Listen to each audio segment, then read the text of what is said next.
Welcome to Venkat car bazaar. ఈరోజు vehicle వచ్చేసి Maruti Ertiga VXI optional 2022 model petrol version vehicle అండి. Vehicle యొక్క driver వచ్చేసి కేవలం 47,000 మాత్రమే డ్రైవర్, 47,000 మాత్రమే తిరిగింది. Total showroom tracker, single owner vehicle. ఈ వెహికల్కి వచ్చేసి మనకి 2 ఎయిర్ బ్యాగ్స్ రావడం జరుగుతుంది, రేర్ ఏసీ కూడా రావడం జరుగుతుంది. వెహికల్ వచ్చేసి నెంబర్ కండిషన్లో ఉందండి. ఎట్టిగా స్మార్ట్ హైబ్రిడ్. నెక్స్ట్ ఇంటీరియర్ కూడా ఎక్సలెంట్ కండిషన్లో ఉంది. చూసుకోవచ్చు, మనకి చాలా నీట్గా ఉంది. నెక్స్ట్ వెహికల్కి వచ్చేసి మనకి ఇన్సూరెన్స్ కూడా నవంబర్ వరకు వ్యాలిడ్లో ఉంది. నీట్గా ఉంది, చూసుకోవచ్చు మనకి వెహికల్. నెక్స్ట్ ఫ్రంట్ కూడా చూసుకుందాం ఒకసారి. చాలా నీట్ కండిషన్లో ఉంది. 2 ఎయిర్ బ్యాగ్స్ ఉంటాయండి.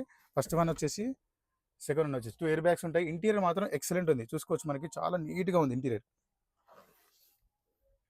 నెక్స్ట్ వెహికల్ యొక్క ధర వచ్చేసి ఓనర్ ఎక్స్పెక్ట్ చేసేది 9,50,000 చెప్తున్నారు. 9,50,000 చెప్తున్నారు. దీనిలో కూడా స్లైట్లీ నెగోషియబుల్ చేస్తున్నారు. ఈ వెహికల్కి ఫైనాన్స్ కూడా వస్తుంది. వెహికల్ వచ్చి హైదరాబాద్ ఉప్పల్ దగ్గరలో మేడిపల్లిలో ఉంటుంది.